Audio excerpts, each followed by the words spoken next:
Welcome to Journey 2020, Stu. We are really happy to have you here with us this afternoon as we talk about the DRC. To introduce Stu, Stu is a business owner, a filmmaker, and of course the chair of WorldShare Australia, and we are so grateful for the support and the passion that you've poured into WorldShare over the past many years, 10 or so years. So Stu, how are you? How are you coping with COVID? Coping fine, thank you, Joe. I'm up here in Queensland, so I'm just bearing, with the kind of increase in the heat that we're starting to get now here in the springtime. So it's a pretty warm day, sun's shining, God is good. It is, and hopefully it heralds a new season for us all. Tell us about your experience in the DRC. First of all, how did your journey begin? How did you go to the DRC? Well, it actually was now 9 years ago, which seems like a long time ago.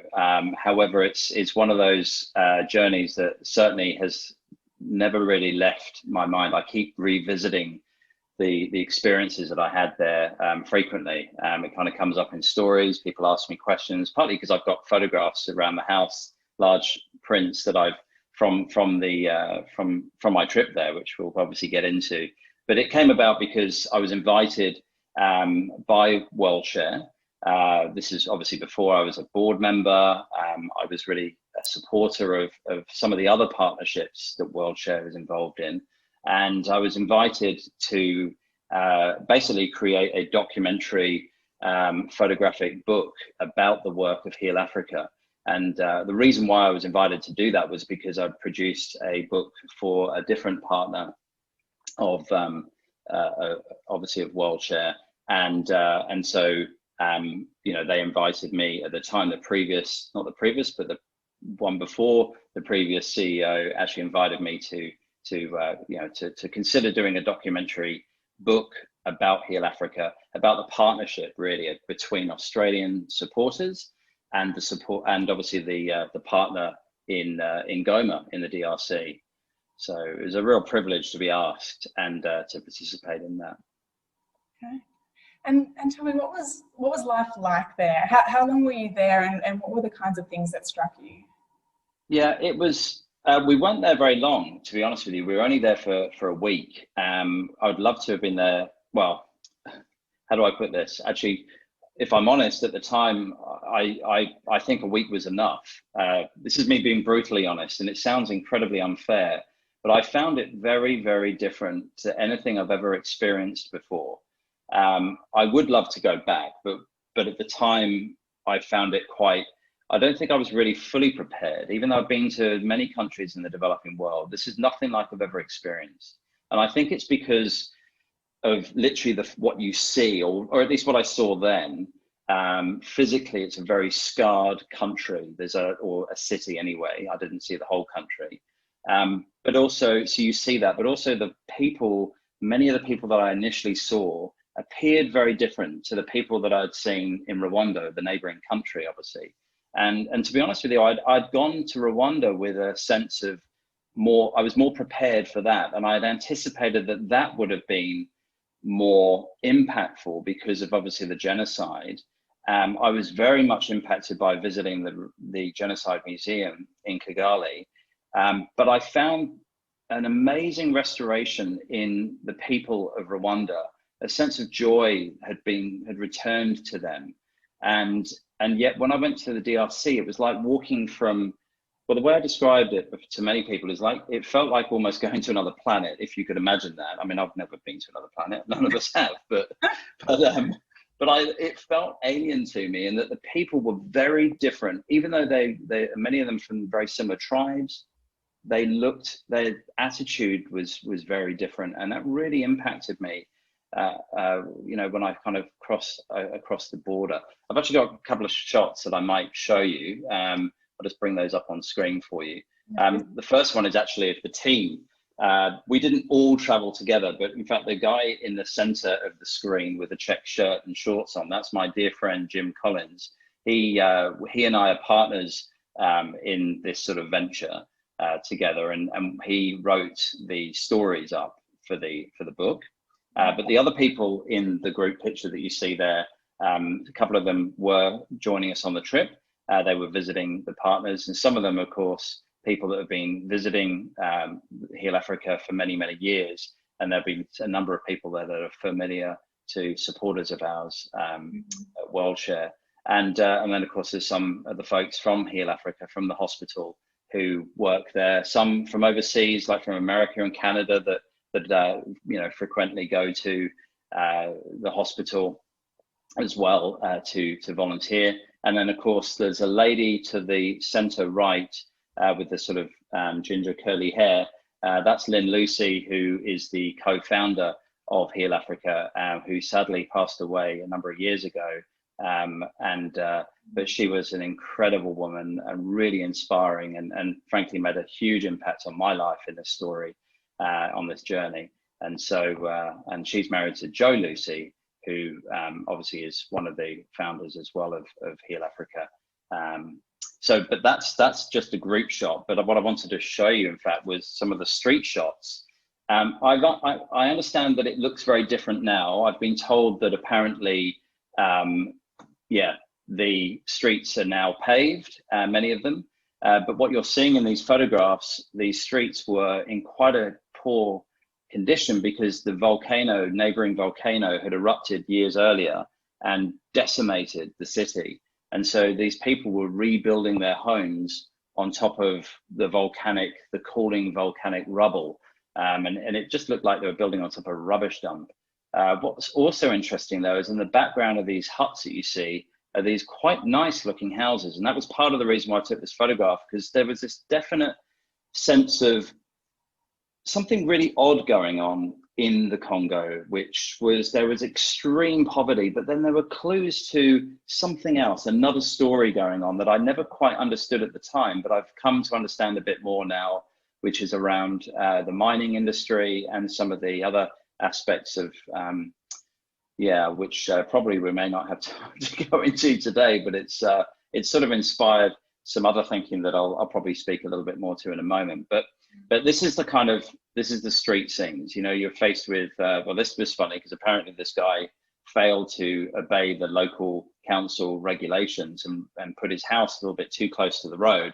So I think the mayor instructed the house to be kind of corrected, you know, so let's correct this and get rid of the fascia of the property so that way it supports the kind of code of the city. But of course, yeah, they were living in that apparently as well. Pretty interesting council regulations, but the city was fascinating. As I said, can you see that? And maybe it's a little unfair, but the guy there that's standing to the extreme left of the image, he's just got a very kind of cold look on his face. And I found for me personally, I felt there was a real sense of like either anger towards me, maybe this is something I was responding to, that I was picking up on because I'm a white man and we represent something to these people. I'm an alien in their environments. Who knows what was going through his mind, but I felt like that was the kind of image that was coming back to me often in the scenes. And even this shot, this is actually the photograph that I have up on my wall. I love it because these kids were so cheeky. They were playing with us. I had Ginny Stein, who was used to work for the ABC. She was shooting a film for the ABC at the time, and she was standing right next to me with her really large kind of video camera for the ABC. It was quite intimidating, and these kids would have thought this is fantastic. They kind of jumped in front of the camera and they're playing with it, and I just thought, this is great. I've got to get a photograph of these cheeky looking kids. That guy in the front was really cute, but he was also a little bit of a cheeky rascal, you know, a little bit of a monkey sort of playing around with us, but you could just tell you to kind of keep your wits about you a little bit because funny children.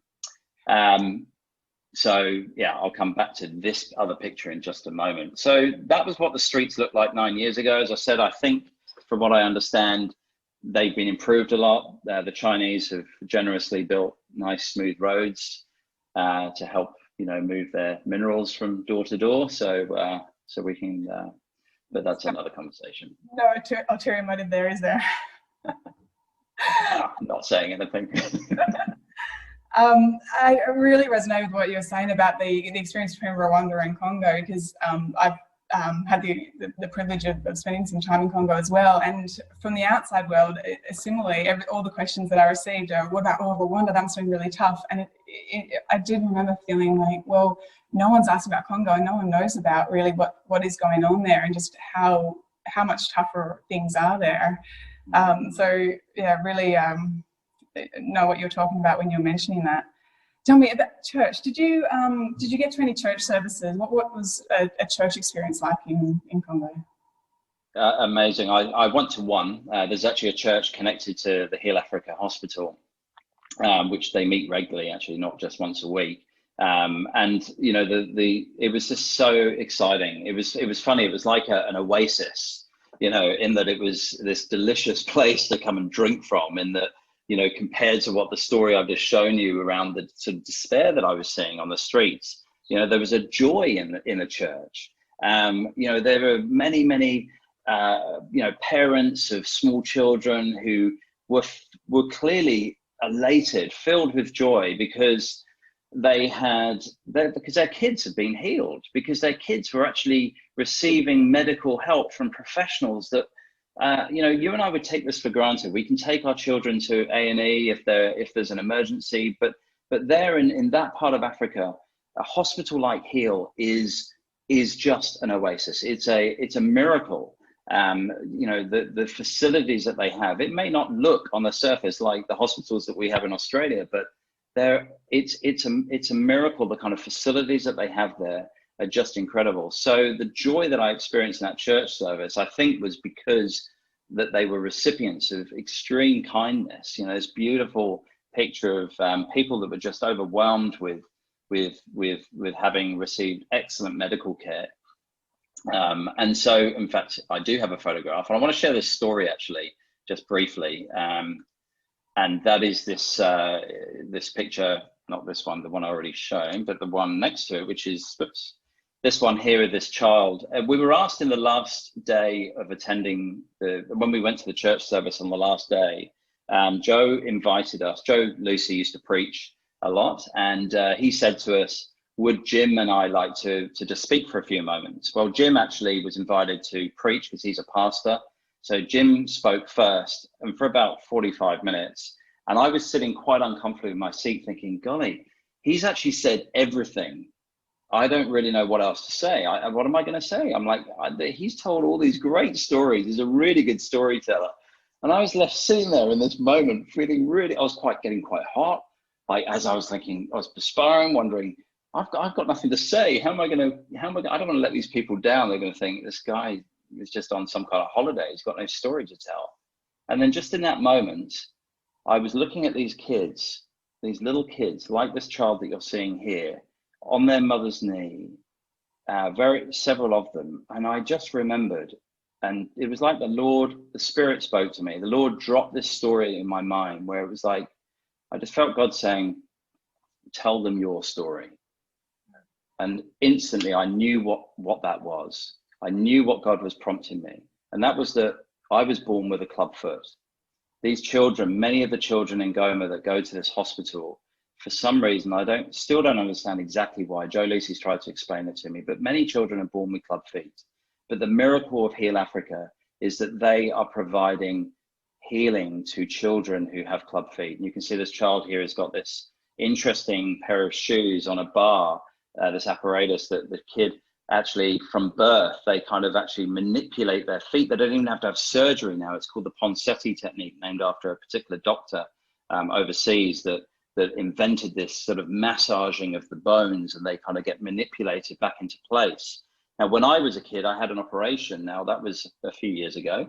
And in fact, I was blessed to be one of the very first children in England to be recipients of the clubfoot operation. I was told years later that if I'd been born 6 months earlier, I would be in a wheelchair today.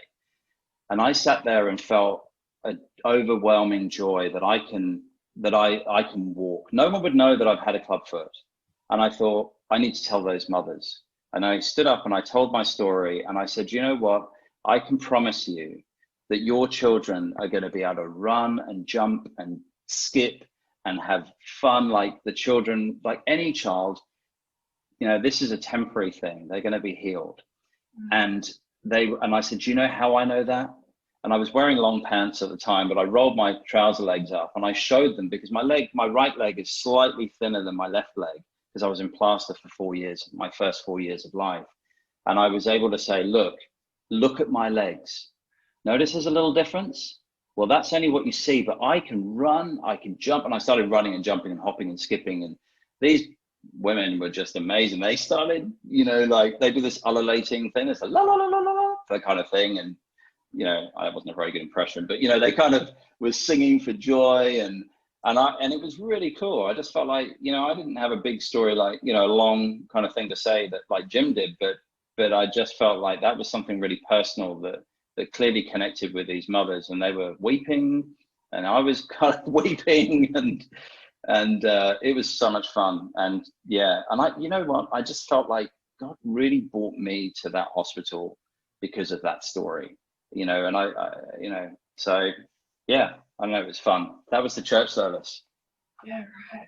That is powerful. And were those the cases that impacted you the most, the clubfoot cases that you saw at Heal Africa? At the time, obviously, when we were having the tour of the hospital, I was thinking, I saw those, and I obviously lent in a bit more, and I was listening to those stories, and I think that they quietly impacted me because I was thinking about my own story, but I was also impacted by the other stories too, because they're not just obviously doing healing children with club feet. There's a number of things that they're doing. It's a general hospital as well, but there are certain areas of orthopedics that they're specialists in, and it just you'd go from one room to another where it was just really impressive what they're doing medically. But the other side of it is the kind of the holistic side of what Heal does that I found even more surprising, because if I go to a local hospital here, it's about fixing bones and diseases and everything else, and sure, Heal do that stuff, and that's what you would predominantly think of, but it was all the other stuff. They're sending they've got these facilities there to actually help women, for example, that have come in who are bearing the physical scars and the wounds from being victims of violent sexual crimes, which sadly affects enormous part of that part of the world. Women are being targeted, and it's horrific.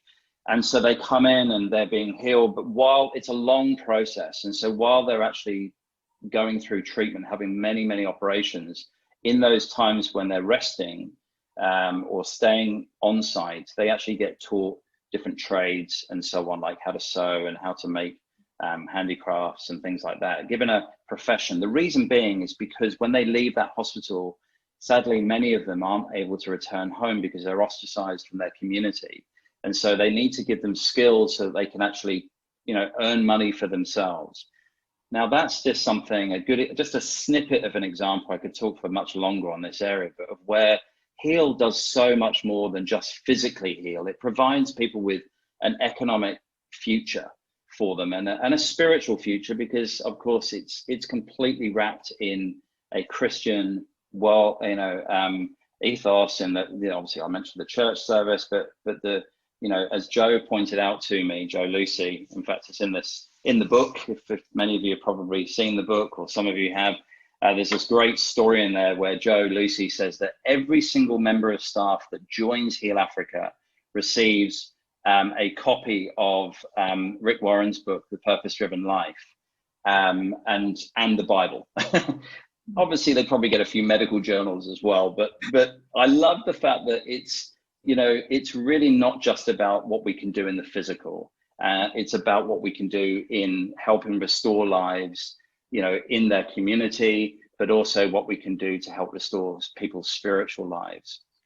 So, and honestly, that's the kind of impact that I saw in Heal that was just so incredibly moving. Like it doesn't do it justice just to call it a hospital, because it's not just physically, healing their wounds in that sense. Yeah. And that's one of the key reasons, I think, from WorldShare's perspective about why we love partnering with them, is because there is that integral mission. It's that side of living out the gospel in word and deed and having them combined, which when you get to see that is so powerful and makes such an impact in the community. And I'm sure you would have seen, you know, the work of chaplains in the hospital as well. Absolutely. I met a few of the chaplains, so Sam and some of the other guys that were there. And you know, the thing is that since it was 9 years ago, but I've learned of many of the new programs that they've got where, which is sort of taking kids off the street and trying to help equip them. Well, obviously, what's happening is because they're being taken off the street. I know Joe that sort of had a real connection with these kids and would take them in. They would be, you know, affected by, you know, the Christian witness and become Christians, and they would disciple them and equip them to go back out in the street and witness to other kids. Again, how is that part of a hospital? You know, it's not just about the physical healing. It's about healing the kids on the street, sending them out to be, you know, an ambassador of Christ in their context on the street, you know, ministering to many of the homeless kids. And that's the kind of thing that I know that the pastors are really involved in at Heal Africa as well, is helping those children that are homeless become disciple makers, to give them a hope, give them a purpose. And that's just, again, that I think is something that's infused throughout the entire organization. What would you, this is a bit of a big question, but what struck you as the biggest need in the community that you observed while you were there? Gosh, you know, I think in some ways I feel a little bit ill-equipped to answer it because I'm not like I haven't returned, and I don't feel like I'm the expert on the Congo per se. But my immediate reaction is, of course, it felt like there was a sense of despair and hopelessness. And to me, I think hope can only really be found ultimately in the gospel. You know, and that's true for all of us, regardless of where we live, of our race or anything. So I think that you know, we can patch up people's physical wounds, but if they don't have the hope of the gospel, then, you know, where is their hope?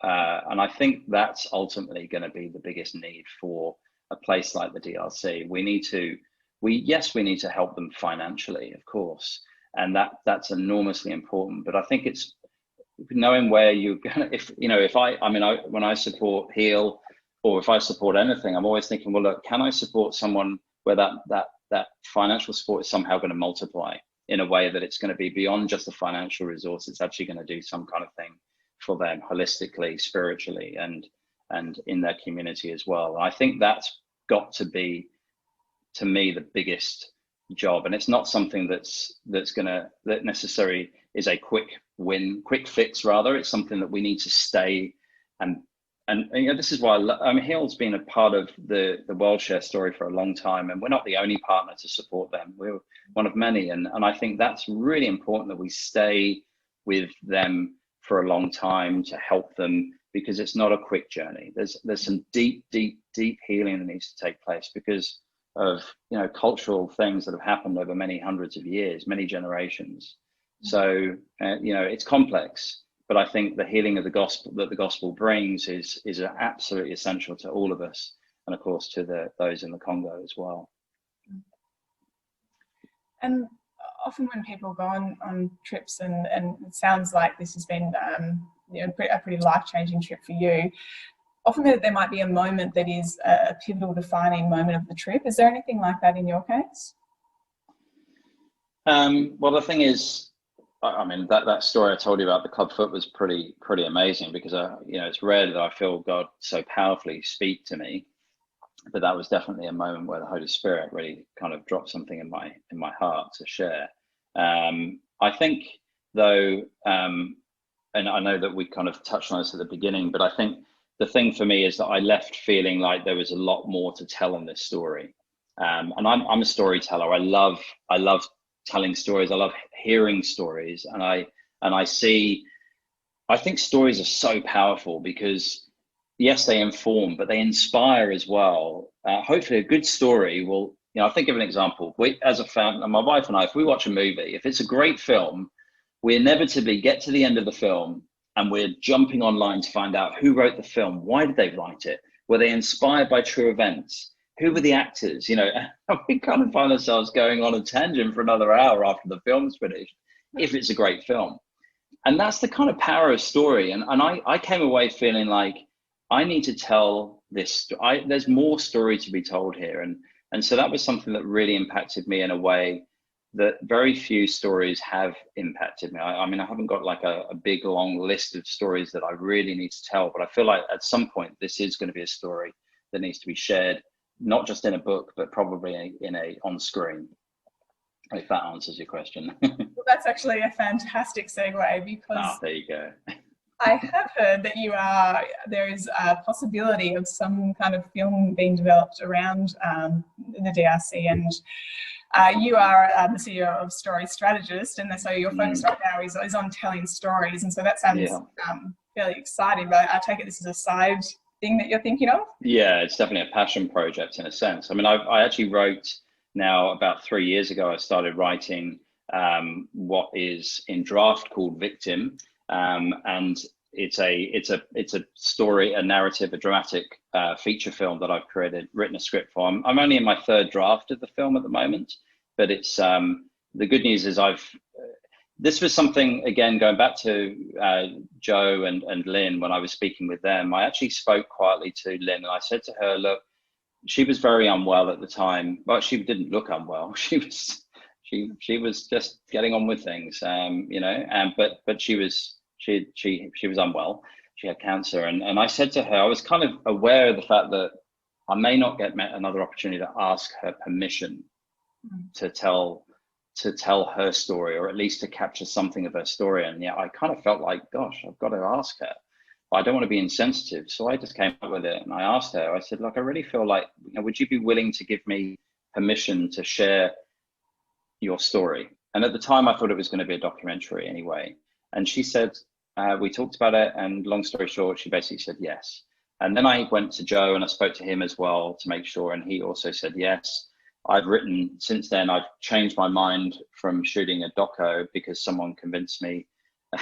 They said, look, seriously, you could create a documentary and some people will see it and it may change things for some people. But if you really want to change people or inform many, many people, then you probably need to write a feature film.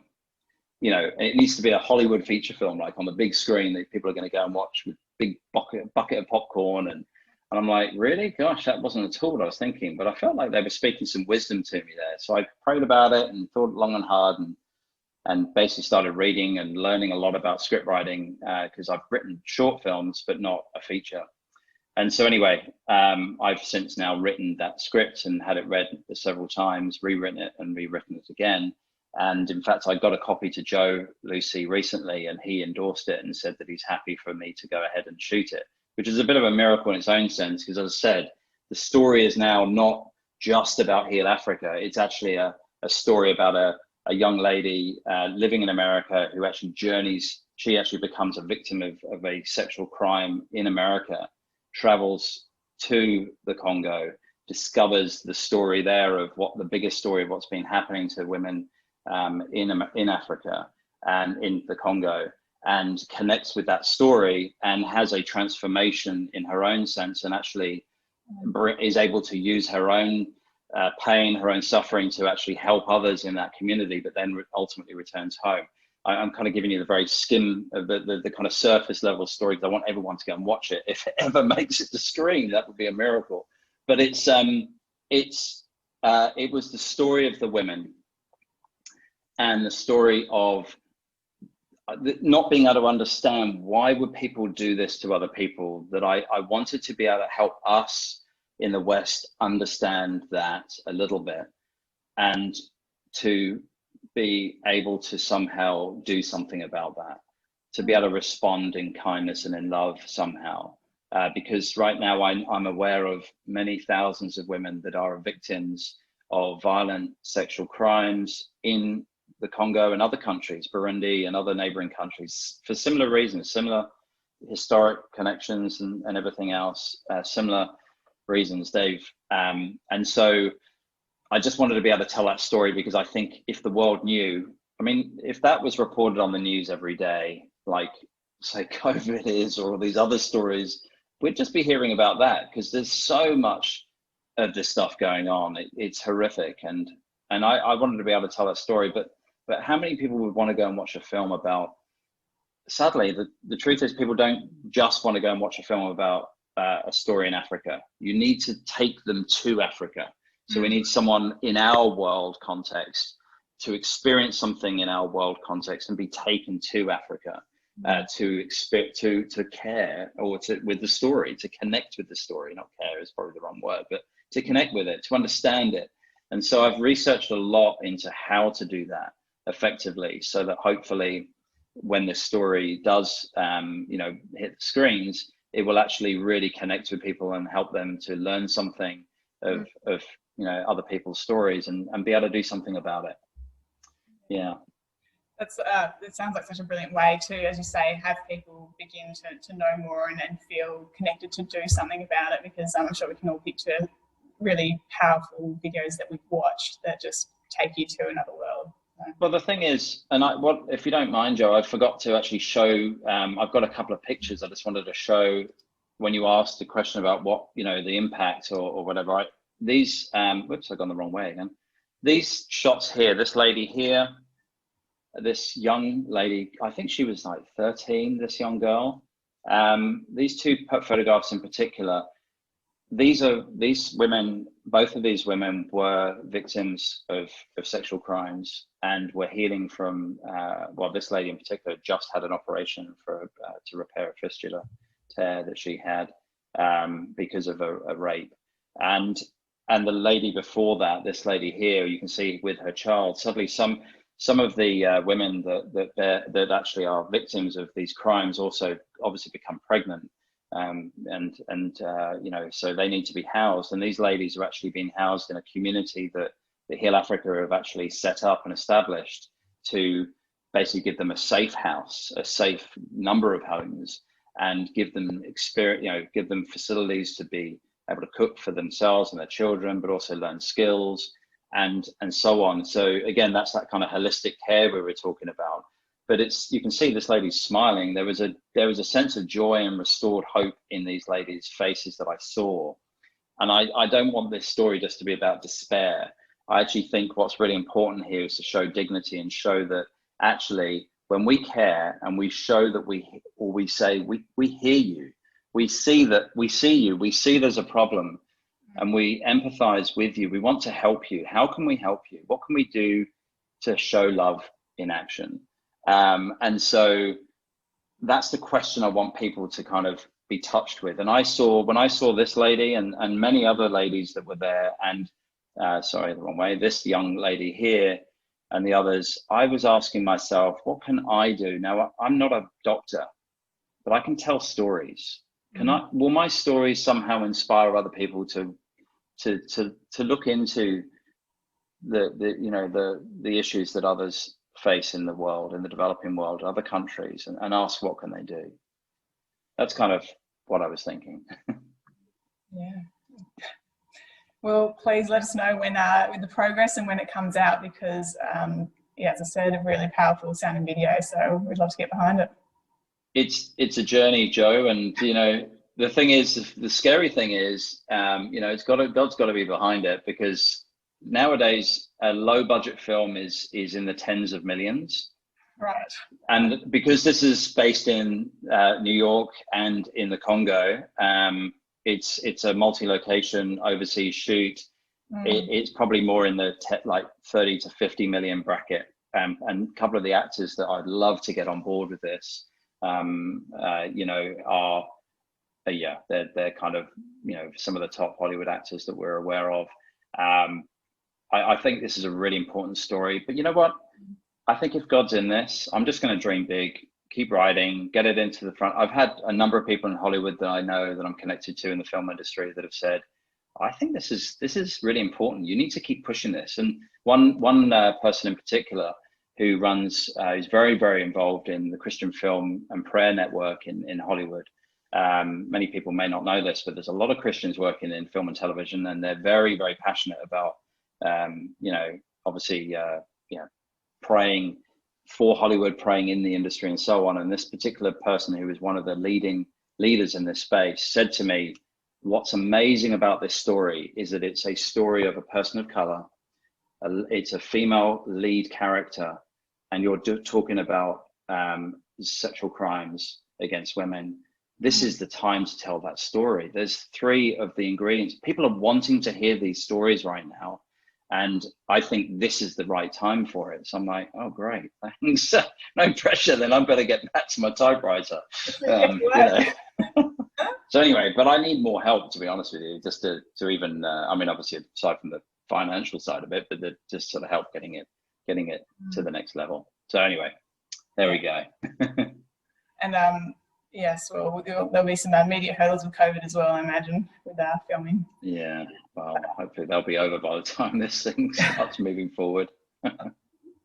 Brilliant. Well, yeah, we just want to wish you all the best of luck with it, and really we'll be backing you for it to be a story that does move people and helps to set the playing field a little bit more fair in terms of what we hear about and what we care about in terms of global issues. So thank you. Thank you, Jane. We'll just wrap up. Final question.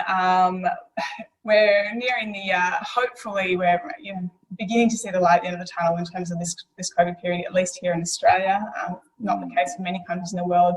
But you personally, is there anything you're looking forward to in terms of an adventure or anything coming down the track? Oh, definitely. I'd love to be able to travel again. Really, really would love to travel. I've traveled a lot for work, but you know, obviously I'm from the UK originally, so my parents are well, my father and my wife's parents are starting to get a bit older, and you know, I just worry. You hear these stories of people that have lost their parents or whatever during COVID, and they've been unable to attend to them or help them, or you know, and I'm like, gosh, I feel for those guys, those people. Those stories are really sad, and I'm like, I'm desperate to get on a plane and take my kids to go and see their grandparents and just have. That's what I'd love to do. I can't wait to be able to travel again, to be able to connect with family and friends interstate and overseas again.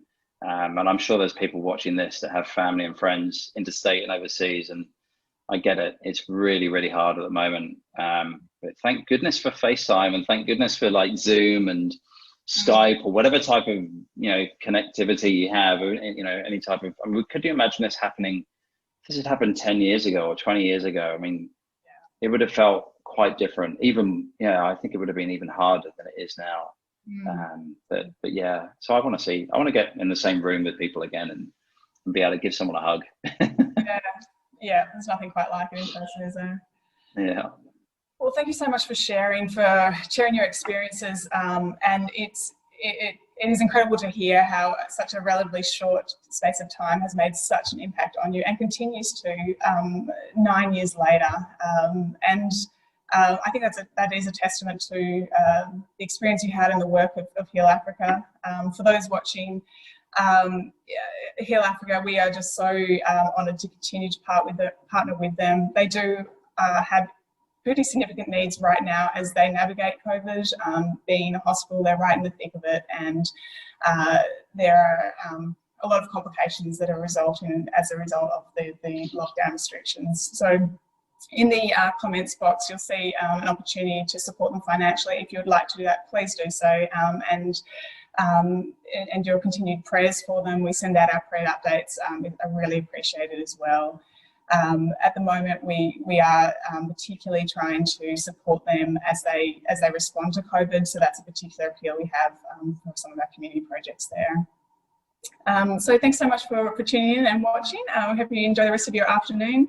And join us, make sure you join us this Thursday for our big finale event, which will be a fantastic opportunity to see Heal Africa, to learn more about them and actually hear from them firsthand. So please join us for that session coming up tomorrow.